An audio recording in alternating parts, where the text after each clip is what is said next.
spirit soul inside, and the body is already dead. But what makes us living is actually the spirit inside. So that was our session one. We ended it on a message that, for example, if there is a washing machine and a person did not have a manual before using the washing machine, and the washing machine collapsed in a big failure, then what is the solution to that problem is that the person should have read the guide manual before using the washing machine. So, therefore, we can use the washing machine systematically. Similarly, we are also given the manual of this life, but because we have not read the manual of this life, so we don't know what is the goal of our life, who are we, and how to progress in our life. But if we actually read the manual, which is Bhagavad Gita, then we get an essence of how to progress in our life. Then we don't just run in a mad rat race, in which the whole world is running, but we pause and we try to introspect who we are, what is the purpose we're sent here, and what we actually have to achieve. Then in session 2, we looked at 4 real problems of life. So Arpan, can you tell me what were those 4 real problems of life? It was birth, death, old age, and no, birth, death, old age. I forgot the last one. Disease. It's disease. Karma. Disease. Disease. Yes. So Devin, can science solve those problems? And if not, then why not? No, science can't solve those problems since science helps us discover like the subjective truth through our senses, but not the absolute truth which we can only get from spirituality. And that's the only way we can really, I guess, cope with these 4 ideas of birth, disease, death, And old age. and old age. So we saw how science only gives us stopgap solutions. For example, in today's session, towards the end, I had this example, but we can take this example right now that if a boy has pimples, on his head, on his face, so one second.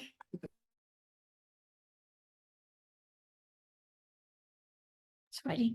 So if a boy has pimples on his face and he goes to a dermatologist, and the dermatologist suggests him some lotions and potions to be put up on his face in order to eradicate those pimples. So he uses numerous lotions, one lotion tube after another lotion tube. But when he applies those lotions, then his pimple goes away. But soon after that, just like another 10 days after, he again gets pimples. So he again goes to the doctor, that doctor, you told that because by using this lotion I'll get rid of my pimples, but they're again coming on my face. So he says that, okay, fine, again put that lotion. So he uses those lotion again and again, and at least 10 to 15 tubes he just wastes, but nothing happens. So he says that, can't there be a solution that these pimples go forever from my face? So the doctor says that I don't have any solution for that. So he goes to another doctor. So the other doctor says that I think you have an infection in your blood, and if I inject you with this particular medicine, then maybe with that you'll be able to get rid of the pimples forever. So similarly, those patch up solutions the first doctor gave is like the solutions which science gives us.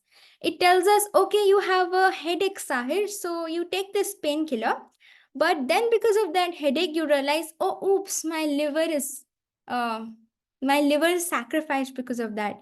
Similarly, you get patch up solutions, but they are not permanent remedies. But then, now in this session, we will look at those Vedic solutions to those problems, like the injection. Because the Vedas, the scriptures actually make us realize that the infection which is inside of us. So, we will realize in this particular session what that infection is and how Vedic solution helps us to recover from that. So this was a brief of our previous 2 sessions. So now we'll start with the 3rd session. So I'll just share my screen. You can let me know if it is visible.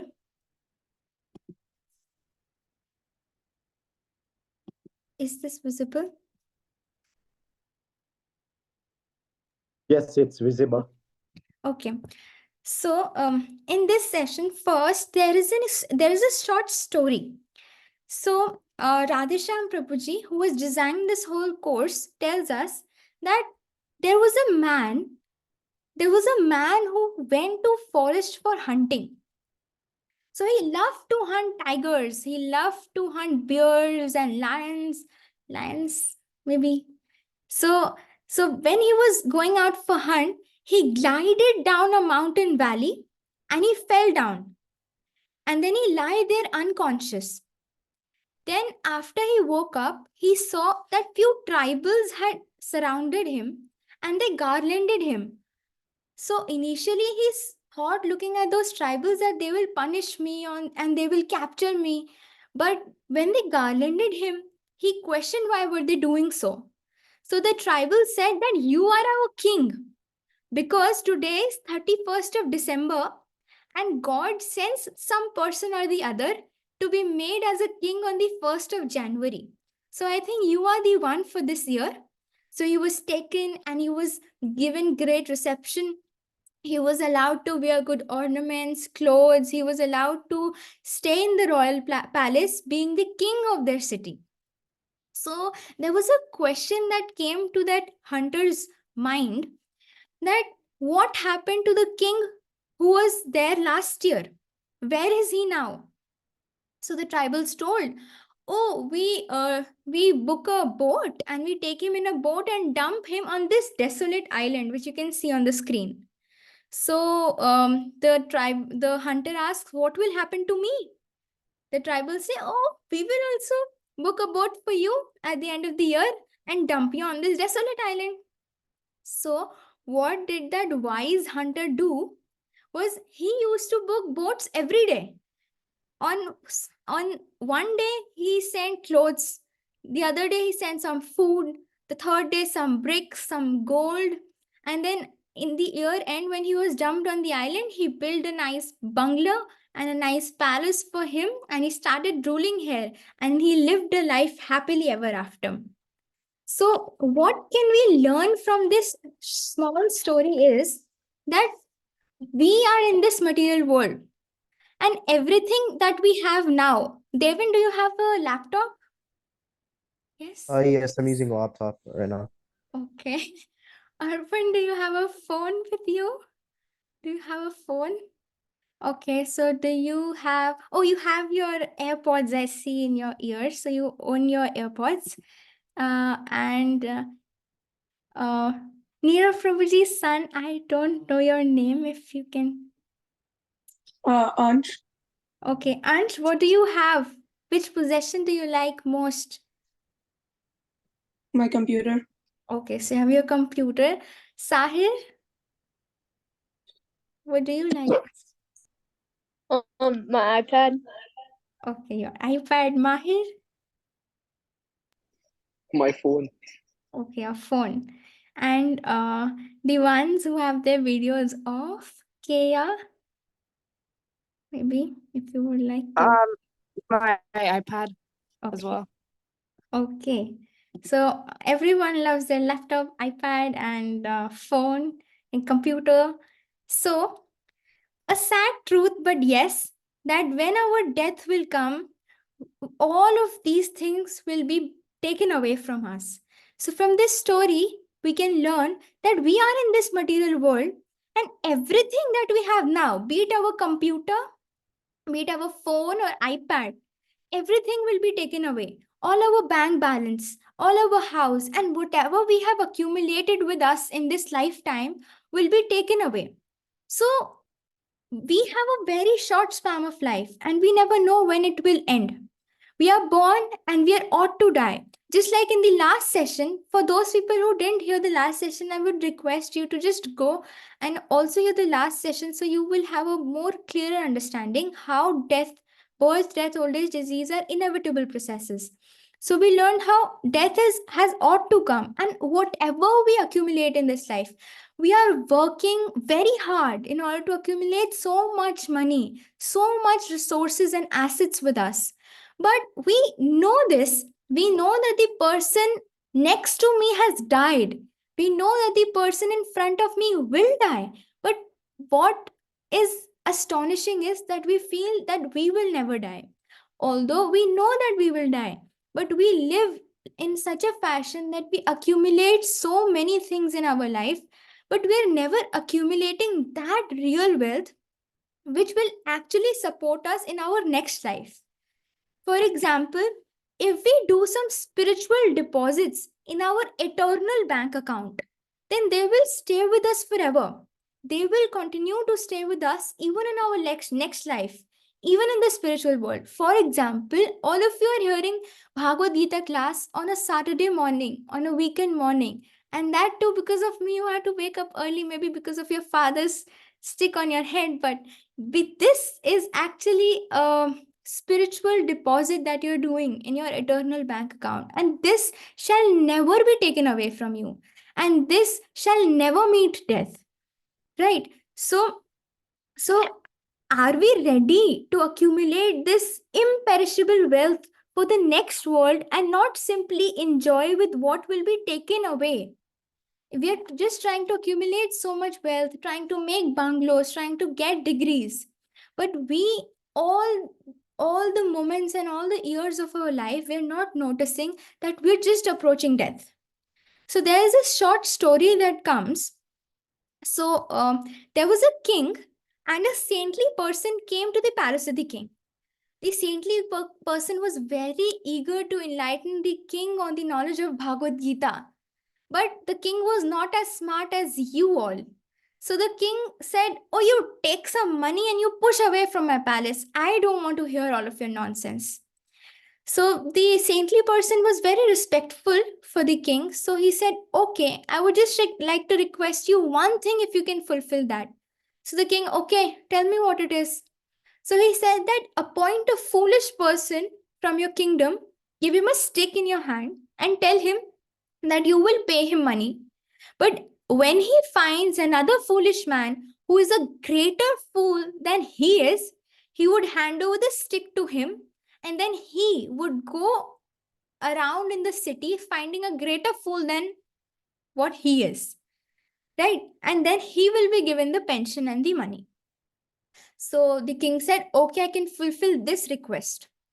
So he appointed a foolish person, and he would go along the city, and then he would appoint another foolish person who was a greater fool than what he was. So now many years had passed, and the king was on his deathbed. He had got a severe illness. So he was calling all his old acquaintances, all his relatives, all the ministers in the palace, that I think I'm about to leave my body, and I just wanted to bid you a farewell, bid you a goodbye. My last days are approaching. So he also called that foolish man. So he called that foolish man, and he said that you've worked for me for many years, and I think that now my last days are approaching, so I just called you to bid a farewell. So the foolish man said, "Oh, can I also come along with you?" The king said, "Oh my God, I think you're really foolish. You cannot come along with me. This is not a place that I can go along with someone." "Oh," he said, "that I think you're not allowing me to go with you because you want your queens to go along with you." He said that, "No, I am not taking my queens because they cannot go with me." So he said, "Okay, if no one can go with you, then at least take some gold coins with you. They will help you in your journey." He said that, "Although I have a big treasury, although I'm the king of a big palace, but I cannot take any of these things with me. Why don't you understand?" Then he said, "Okay, if you cannot go, but at least don't go by feet. At least take some chariot or some vehicle in which you can go." So he said that, "My lord, you're really foolish. I cannot take any of these things along with me. Don't talk all these nonsense with me, and let me rest some time, at least looking at what I have built in my life."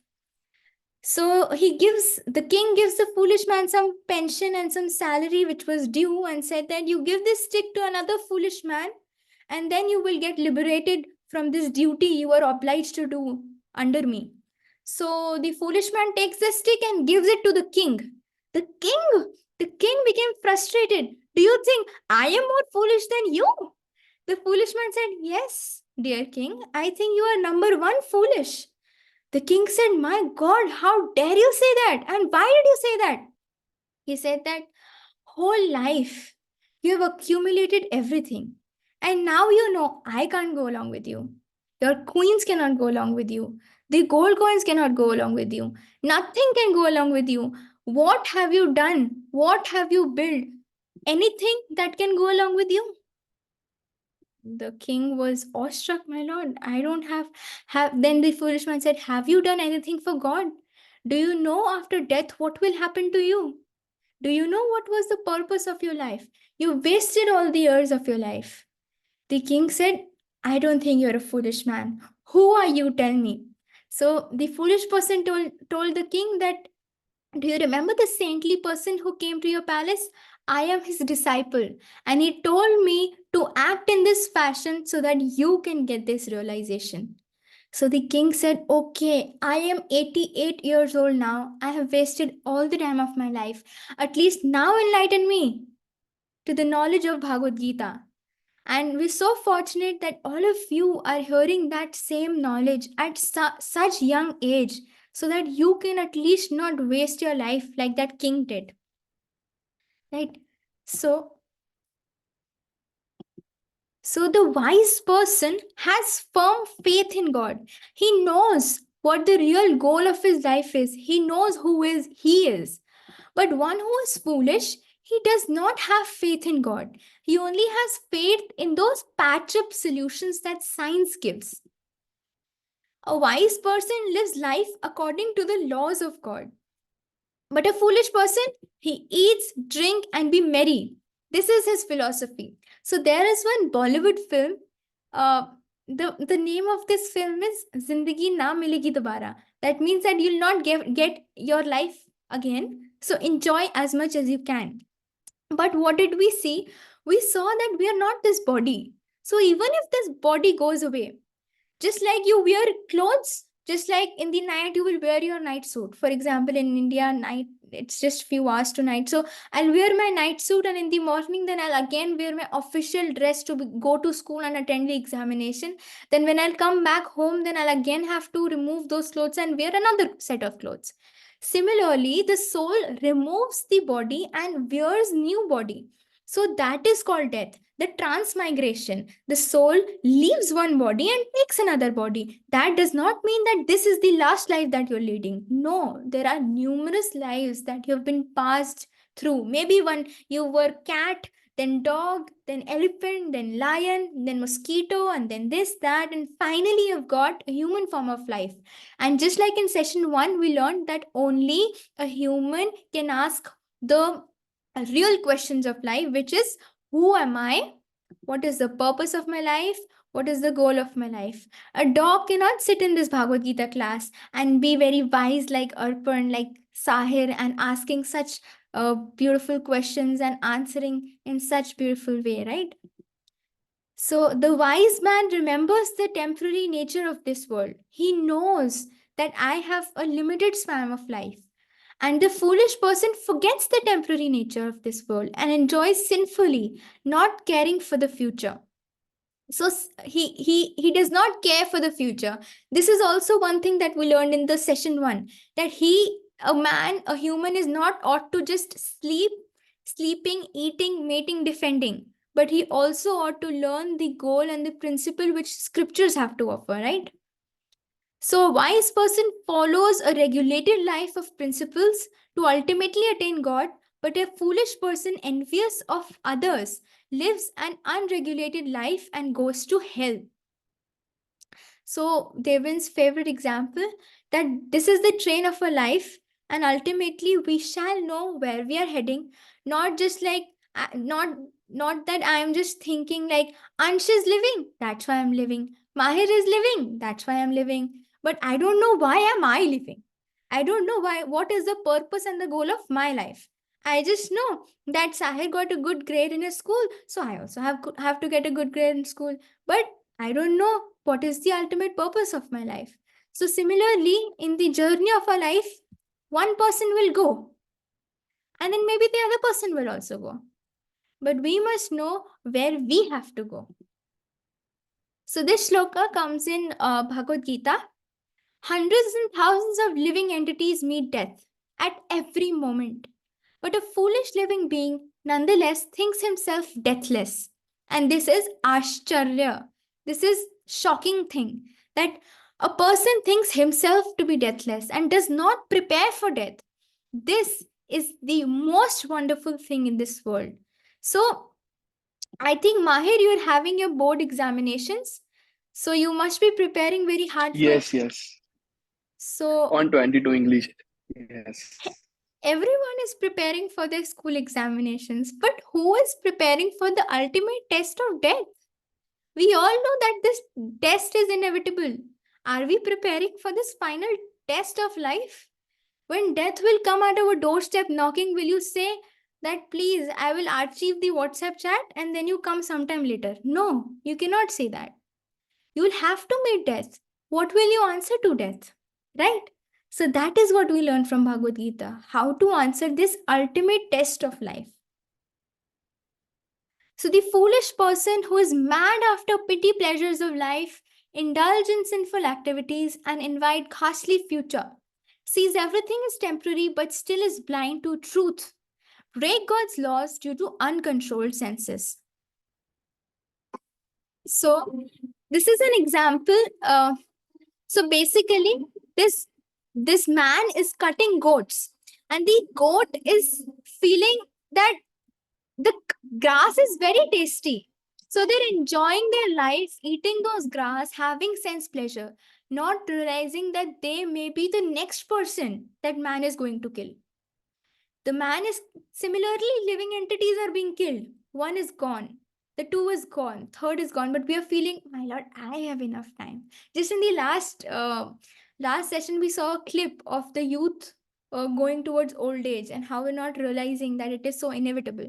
So we are just thinking, I am in a youth body. I just got selected in my football team.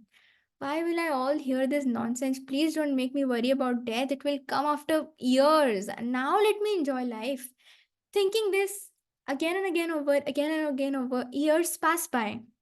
And we fail in the ultimate question and the ultimate test of life, which is death. So we must not be like these foolish goats, but like mature human beings who have the ability of questioning, who have the ability of thinking, of actually understanding about the real purpose and goal of life. Otherwise, what will be the difference between us and animals? We are sleeping, we are eating, we are mating, we are defending. But if we are not inquiring, then we are just two-legged animals devoid of two horns, but animals only. The goat is seeing his friend being killed and he will be the next, but he is happy with the short lived pleasures. So, now the third thing which we were all awaiting, the permanent solution. Now, what are those permanent solutions that the Vedic wisdom has to offer us? There are two things which Vedic wisdom provides answers to. First is, why am I suffering? Second is, what is the goal of life? Why am I suffering? Why am I having this anxiety? Why am I having this tension? Why did my near and dear one lose? Why did my near and dear ones die? Or why am I not able to wake up on time? Why am I suffering in life? Second is, what is the goal of my life? So first we'll see, why am I suffering? Okay. So for example, if a boy when lives with his father, he is having a lavish life in a bungalow. He has his computer like that of Ansh. He has his iPad like that of Kia, and he has his AirPods like that of Arpan, and he has his iPad. He has his phone, and he's living a very good life. But then he argues with his father and he leaves home. And then he gets stuck in this miserable situation. He's all lonely. So that is the reason of his suffering, because he left his father and he's here alone living. He does not have anything. But do you know what? This is the reason of our suffering also. We are envious of Krishna. We think that we can live and enjoy independent of him. I don't want him. Why is he enjoying? I see him with a flute. I see him with girls. I see him doing all of his pastimes. I see him in Vrindavan. Why is he enjoying? I can enjoy independent of him. I don't want him in my life. I can go hang out with my friends at night. I can go watch films with them in the daytime, and I can roam along with girls. I can enjoy life. This is the reason of our suffering, because we want to enjoy independent of Krishna. Then we suffer the miseries and those four real problems: birth, death, old age, disease. Then birth, death, old age, disease. Numerous lives have passed away, and we're suffering in this because we have turned away from God and are acting sinfully against God's laws. Why? Because we've not read Bhagavad Gita. So we do not know what God's laws are. What is the manual which we have to follow? And therefore we are spoiling our lives, and because of that we are suffering. And if we have understood now the root cause why we're suffering, and if we now find solution to it by reading scriptures and implementing it in our lives, then Devin, will we get a patch up solution or a real solution to our problems? Only a patch-up solution. No, if we get to know Oh, that why are we suffering, if the root cause we get to know that we are away from Krishna, and that is the reason that we have come here, and that is the reason we are suffering, and if we try to read the scriptures which tell us about how we can connect back to God, how we can understand the God's laws, and how we can mold our lives in such a way that we can again approach our Father, then that will be a patch up solution or a real oh solution. no. No, that would be a real solution. Yes. So that is what we get to know by this Bhagavad Gita's knowledge. So aligning with God helps us overcome the sufferings of our life. Okay. So we have covered this. Okay. So the second thing that the Vedic wisdom answers is, what is the goal of our life? Just as I said that a man wears new clothes and then he sheds up those clothes and wears new clothes again, similarly, this is the cycle of life which we all have to pass through. So Bhagavad Gita shloka kam vasamsi jirnani yatha vihaya navani grenati naro parani tatha sharirani vihaya jirnani anyani samyati navani dehi. This is what Krishna tells us. This is the example which Krishna gives us. You are the soul. Your body is just like a shirt. As a person puts on new dresses, giving up the old ones, the soul similarly accepts new material bodies, giving up the old and useless ones. Okay. So, has anyone thought what happens to us at death? According to what parameters will we get our next life? What will be those parameters which will decide that Mahir will get a next life of a rat, or the next life of a human being, or next life with Krishna? What is that that will decide all of our next life? Okay, let's see. The soul leaves the gross body behind and is taken into another womb based on the quality and desires stored in his subtle body at the time of death. Okay, let us try to understand what it means. For example, in India, this is very common, maybe not in America because you're living there. So, what happens is that there was one of my friends when I was in school and when I had not been connected to Krishna consciousness. So there was one of my friends, especially at the days of examination, and otherwise also, he would roam around in his PG wearing shorts, and he would listen to rock music at loudspeakers, and and he would have an American accent living in India. He would just fake that accent, and he would dress up like an American, speak like an American, live like an American. I thought if he's an Indian or an American, I had no clue, because he had molded his life in such a way that he was so inspired by the American way of living. So he tried to crack this examination in order to enter America, but I don't know what happened to him afterwards, but he was not able to crack that particular examination. So if his death comes at that moment of time, and if he's just thinking about America, that America, America, America, America, America, I have to go to America, America, America, then do you know what will happen? Because he has that particular desire, so next life he'll get a life in America only, because that is the desire which he's having. So if he's constantly thinking about America, he will get another life in America, because that is the desire at the time of his death. That is what he is desiring and thinking at the time when his death comes. Yes. So if Devin, if you're thinking that you have to attend your some class in your hostel, and you're just thinking about that, and you're not getting time to hang out with your friends, and I have to hang out with my friends, I have to hang out with my friends, and when you die, and if you have these desires, then what will happen? Then you'll get a life according to that desire, right? So, and if a person has led a very sinful life, then it is not necessary that he will get a human life in America.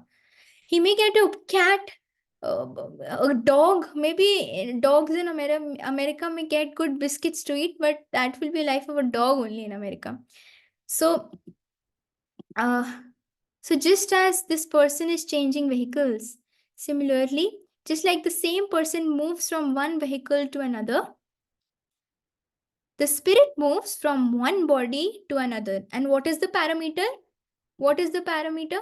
Sahir, what is the parameter? How will we decide what next body you will get? The karma that you do. Yes, the karma that we do. Yes, this is the second thing. First thing is what desire you will have at the time of your death. Yeah. If you Yeah. want to be selected in your football team, if you're concentrating on football, then the next life will get something near to football. For example, there is one more example that I can give in order to understand this better. So, just like, do you all know Prabhupada? So, the founder Acharya of the International Society for Krishna Consciousness is called Prabhupada. So, when he went to America, he saw one person who was surfing in the water. 12 hours a day, he surfed in water. So, Prabhupada asked his disciples, what is he doing? So, the disciples said, Prabhupada, he is surfing.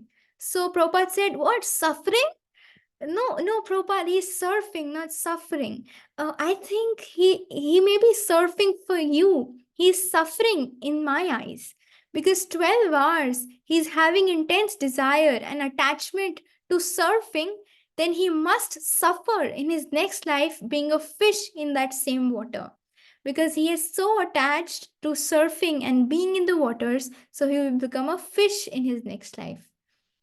So and if he becomes a fish, there are 84 lakh species of life. 84 lakh species.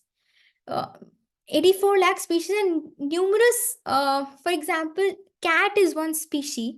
Now there may be numerous cats. Similarly, there are 84 lakh species and there may be numerous living entity in each species.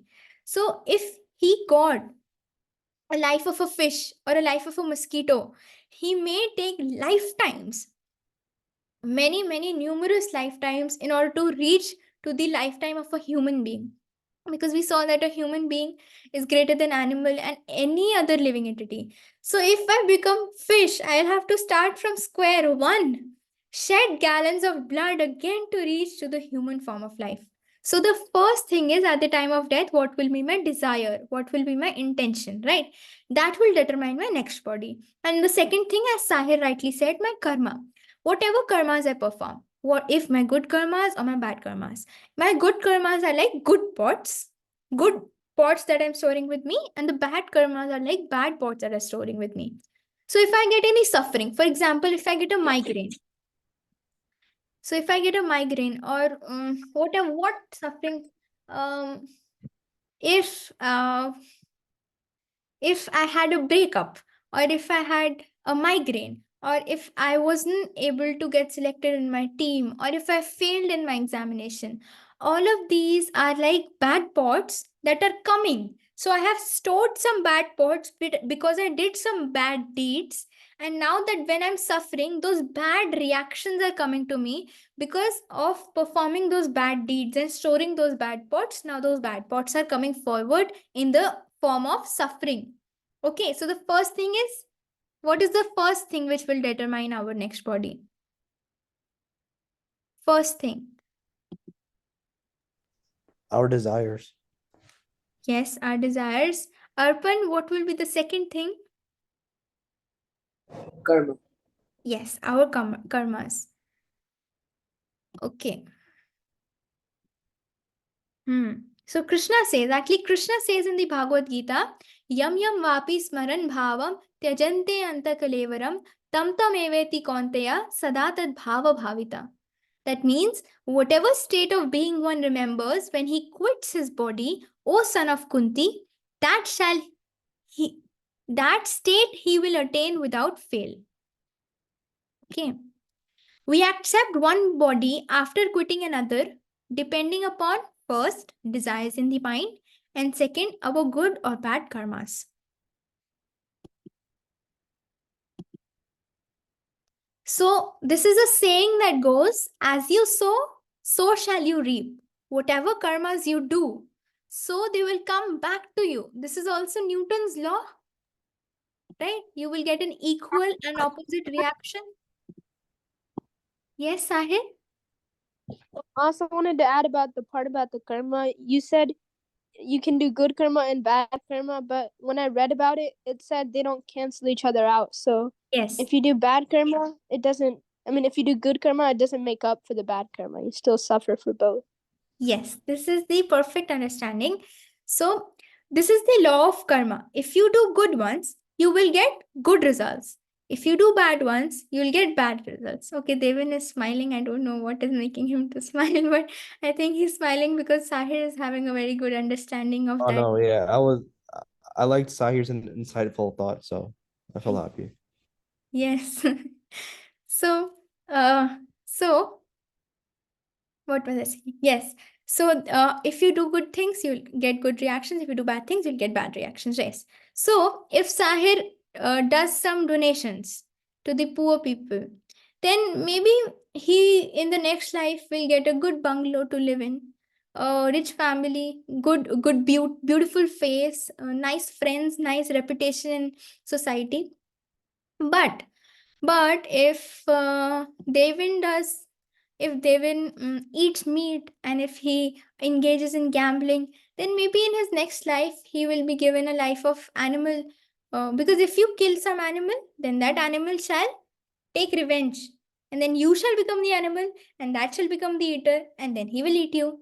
As you sow, so shall you reap. If you're eating some animal, then you become the animal, then that animal will eat you. Right? Equal and opposite reaction. This is Newton's law also. You'll get an equal and opposite reaction. So now, as Sahir said, that these karmas don't cancel each other.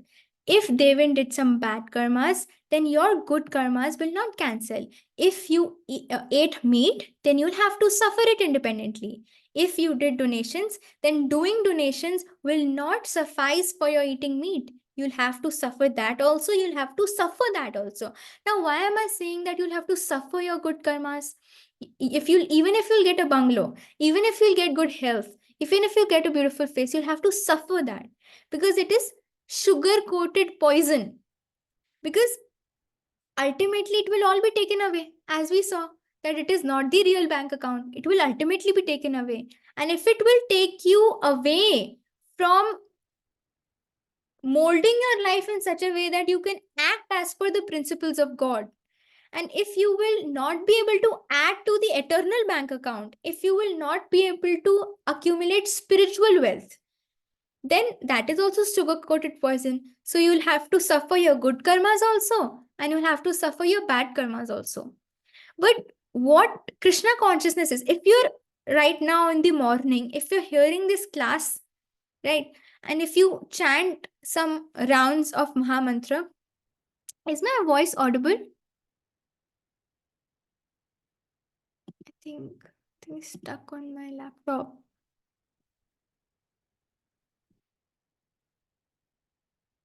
Is my voice audible?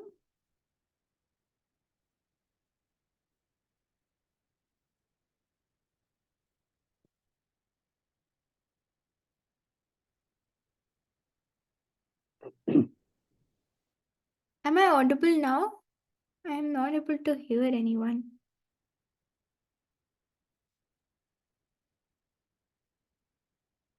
I can. I can hear you. Okay. Okay. So I was saying that these good karmas and the bad karmas cannot cancel each other out.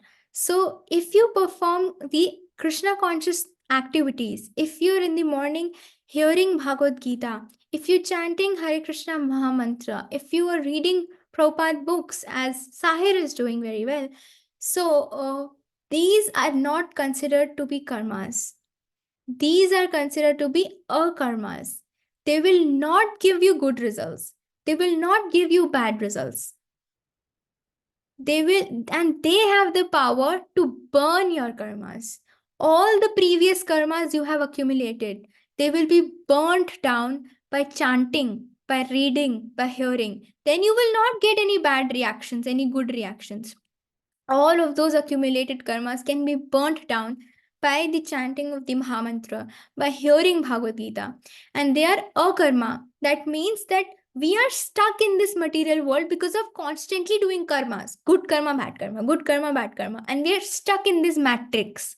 But if we do akarma, we don't do any karma, but we do akarma. Akarma means hearing, reading, chanting, doing things for Krishna, realizing that I am suffering because I'm away from Krishna. I want to enjoy separate of Krishna. But when I realized that if I mold my life in such a way, as per the laws of God, as per the principles of God, I live a very, a very decent life and I don't commit sinful activities, then that will be a karma. That will have the power of canceling those reactions which I have stored. And then that will make me karma proof. That will make me karma proof. That means I will not be stuck in this matrix and I will not suffer in this material world. Okay. So one is instant karma and one is delayed karma. If you punch someone, he will punch you back. Instant karma. Delayed karma, if you sow a seed, then fruit shall come. Then this is delayed karma. So there are two paths of life that one can take. One is the virtuous road, the road of wise person. And the other is the road of sinful activity, the road of vices, VICE. Yes. So in human form of life, we have got developed intelligence to discriminate and lead responsible lives. This is the path of wise, WISE, wise. In human form, we have developed intelligence, right? That developed than that of an animal. So we can discriminate what is right and wrong, and we can live a responsible and a virtuous life. But if one engages in sinful activities, then it will be a life of vices. VICES, vices. And therefore, if we indulge in sinful activities, that is the road of hell. It will take us to hell. And therefore, these are the 4 pillars of sinful life which we have to avoid so that we can take that path which will not make us do more karmas and not take us to the path of sinful activities in hell, but will make us realize that we have to mold our lives as per the laws of God. And if we break these 4 pillars of dharma, then we're actually breaking the foundation of spirituality and we're breaking the foundational laws that Krishna has given us. Then we will ultimately meet sorrow. We will ultimately meet bad karmas. We'll ultimately have to suffer them, right? So what are those 4 pillars? Do you know where does dharma lives? Where does dharma live? Dharma, religious practices, the laws of God, where does it live? It lives in a building. and the building has 4 legs, and I will ask you those 4 legs, so you have to hear it attentively. So first leg of that building is daya. Daya means compassion, the leg of compassion. So this leg of compassion breaks when we do meat eating. So when this person indulges in meat eating, then we think that my taste of tongue, one meal, maybe my breakfast, is much greater than the whole life of that living animal, of that living entity. Just one small taste of my tongue, of my breakfast, is greater than the whole life of that living entity. So we don't have any compassion in our heart. And having a heart which is not compassionate, it becomes hard hearted, a hard hearted heart. And with that hard hearted heart, we start living a very aggressive life in which we do not care of things. Okay. What is that second pillar? The second pillar is intoxication. So second pillar of dharma is actually austerity.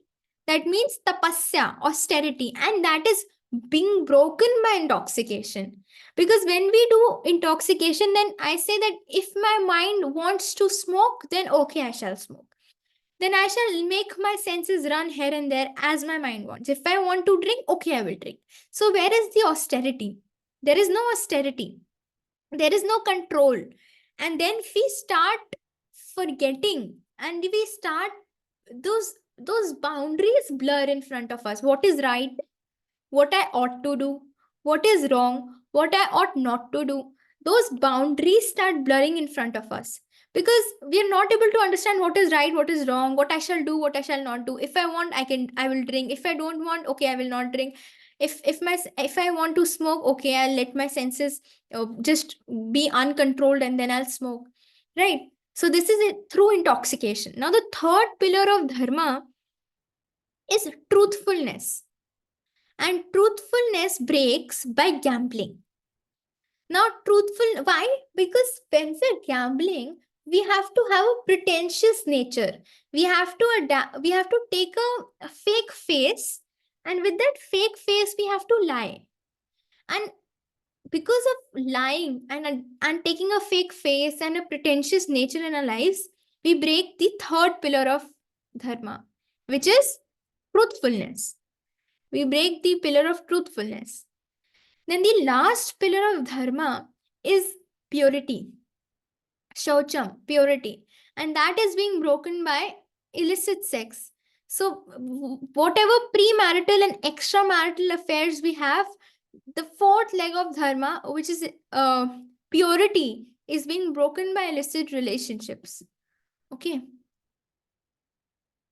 When one ignores God's laws and engages in sinful activity, then one glides down to animal bodies, to repeated birth and death. Just as we have now discussed, that if we will ignore the laws of God, and if we will engage in all of these sinful activities, what are these sinful activities, Arpan?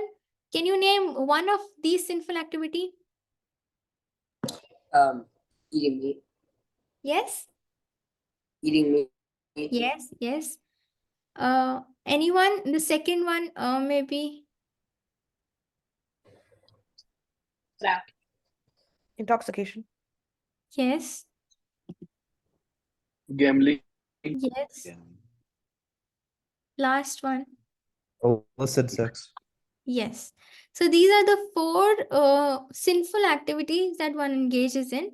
And if one engages in these sinful activities which are not recommended in the Shastras, in the scriptures, then we're breaking the laws of God.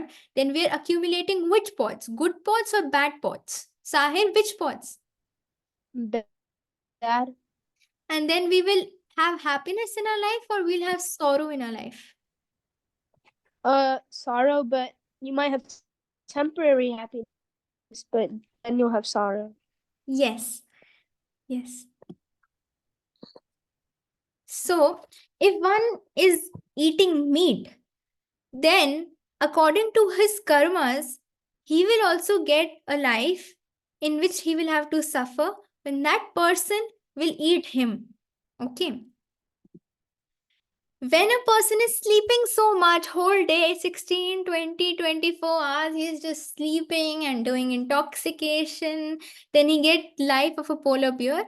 Oh my god, you whole life you just keep on sleeping. Krishna says, okay, you want to sleep, you want to do intoxication, whole life you do that. Then when one engages in illicit activities, then just like this is exposing the body, so you get the life of a tree, the body of a tree. You stand naked for years and years, and then you fulfill that desire of yours. So if we obey God's laws, following the principles of austerity, of sacrifice, of knowledge, of association with the saints, then we can attain the supreme destination, which is no birth, no old age, no disease, and no death. Finally, we have cracked it now.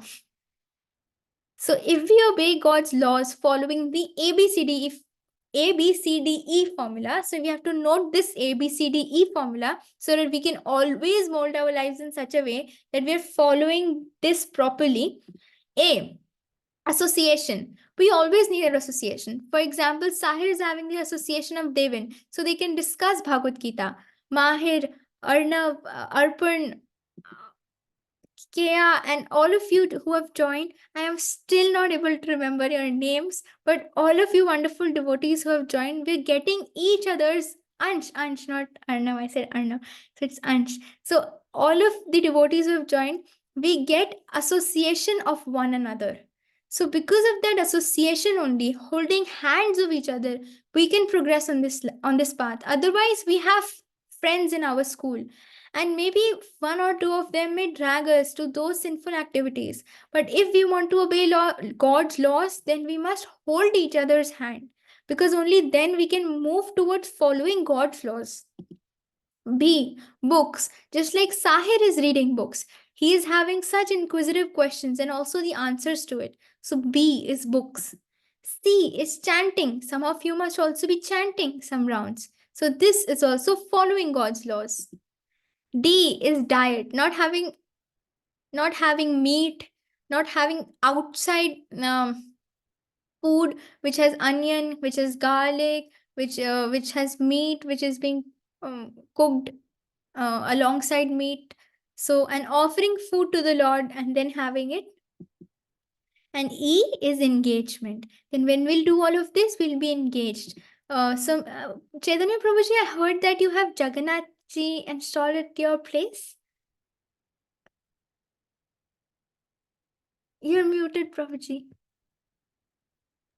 Yes, when we came to India, we visited you and went to Vrindavan, and then we are fortunate that Jagannath ji came to our house. So we have it for a few months now, and I agree with the ABCDE. I came in association with Vinod Prabhuji, so that started with A.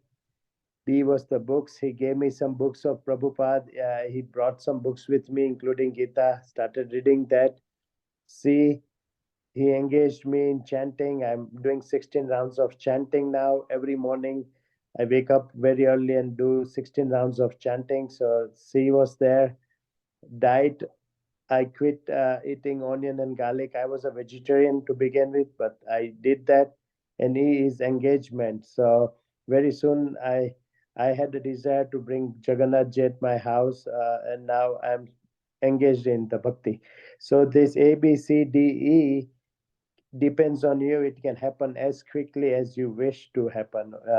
If you try to postpone it, you can postpone it rest of your life. But if you are really serious and you feel that this is the life, following those ABCDE principle, it definitely changes your life. So Thank you so much, Prabhuji, for sharing this wonderful realization. So by following all of this, so Chaitanya Prabhuji also got engagement. Jagannath ji came and then now he's serving. So we can serve in plenty ways. for serving through doing some kirtan for their lordships, serving by making some garlands for them, serving by reading books also we can serve, by chanting also we are doing service. So this is the ABCDE formula that we can implement in our lives, and we can mold our lives towards following God, towards understanding that manual through which we can perfect this human form of life.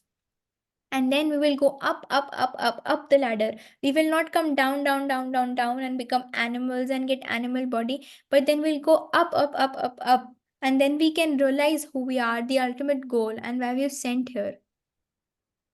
Okay. So we can get out of this misery, get out of this sorrow permanently. This is the permanent solution, the Vedic solution. It solves it from the root cause, not a patch up solution like that of the pimples, giving lotions and potions, but actually injecting the real thing, injecting the A, B, C, D, E in you, so that permanently this infection of sorrow, anxiety, distress will go far away from you, and you live a life of bliss and happiness. Spirituality means this, a life of full happiness, 24 hours, no question of sadness, only happiness. So Krishna says in the Bhagavad Gita, after attaining me, the great souls who are yogis in devotion never return to this temporary world, which is full of miseries, because they have attained the highest perfection of this human form of life. So now towards the summary, we first saw the 4 problems and the 3-fold miseries: Adhyatmik, Adhibhautik, Adhidevik. Does anyone remember about these 3-fold miseries? Adhidevik, the problems arriving from one's own body and mind. Yep. I think the first one was about the problems within our own body and mind, as you said, and the second was external, like conflict between us and other people, other entities, and the third was between the environment and ourselves. Yes, perfect. Yes. Then scientific solution, patch up solution. Then we saw the fish, that if you give the fish a television, if you go with the fish to see movies or give him a smoking cigarette, it cannot become happy unless you put him in water again, right? So similarly, then we saw the story of the desolate island, the foolish and the wise person, and then we saw Vedic wisdom is a permanent solution. We saw the transmigration, giving up bodies, taking up the new bodies, karma, just like Sahir told, the good karma, the bad karma, and Krishna karma. Then sinful activities, if we engage in them, then we have repeated birth and death. Then finally, we follow the laws of God, then we can attain supreme destination, and that will be the perfection of life and the permanent solution to all these problems of life. So this was it for, and we've completed the session that was lingering on from the last time. And this is it for today's session. So I would like to pay my respectful obeisances and gratitude to all of you. If you have any questions or any realizations, then you can share. So, quick thing, the two So I had a slokas. Sorry, Sahil, you want to ask something first quickly? Yeah, you I can was ask. gonna ask a question. It wasn't related to what we learned today, but I had a question about how someone is born in a rich family but has a bad personality. Bad personality in the sense? Like they're just not a good person. Like they're rude or mean, or you know. Okay. So what Like, happens? Yes. So what happens is that because they must have done some good karmas in their life, so they got birth in a rich family. But because of having wrong association, for example, if they associated with those other people who are angry, other people who are rude, other people with bad personalities, so they will also develop that. For example, rain is coming. Now that rain, if it falls in a shell, then it will become a pearl. If that raindrop is falling in mud, then it will become mud. So similarly, if a person is associating with saintly people, he will have qualities of a saint. But if that same person is associating with those people who are doing sinful activities, he will also become sinful. He will also become mean, rude. Thank you for your question. Anyone has any question? Good. So the two sloka that you discussed from Bhagavad Gita. So what was the meaning of the first sloka? I know we all are not so good with Sanskrit, so we'll not remember the sloka so easily. But at least, do we know the meaning of the two sloka that Vinda Devi brought to us today? Anyone can go over the meaning of those slokas? I would not remember the shlok. Should I share that particular screen? Yes, Wait, yeah, that's so. You just have to say the meaning of it. Okay, what does that mean? I will just find it. One second.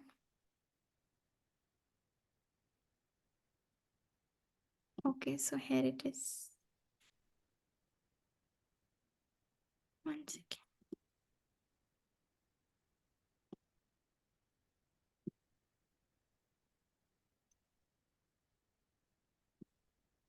This one. Yes. So anyone remember the meaning of this look?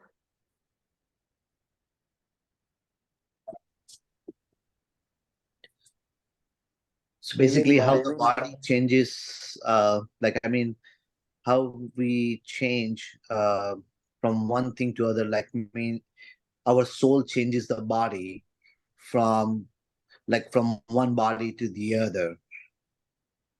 That was, I think, the meaning behind this one. Yes, that is correct. So, Vrinda Devi, if you want to just elaborate very briefly about this, because you are expert with those looks and its meaning. Yes. So Krishna says in this shloka, just like I am wearing my clothes, and in night I will wear another set of clothes. Then next day morning I'll take a bath and I'll wear another clothes. So I'm removing my old clothes, and just like I'm wearing new clothes, similar is with the soul. It is removing bodies and wearing bodies, removing bodies and wearing bodies. So similar, this is the cycle, and this is called death. Just when the soul transmigrates from one body to another body, he removes one set of clothes, old clothes, and then wears new clothes. Good. So 2.22 says about the soul and the journey of the soul, basically. And then there is one more slok that you mentioned today. So let's go over that and its meaning.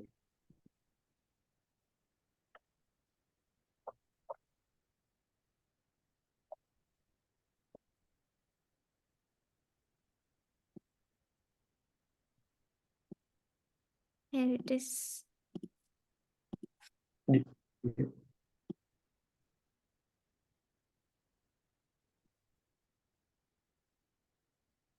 Hmm.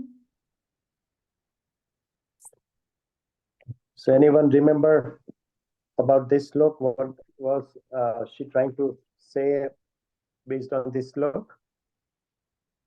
The clue is in the question that is written. Karma and desire. Desire and Yes, perfect.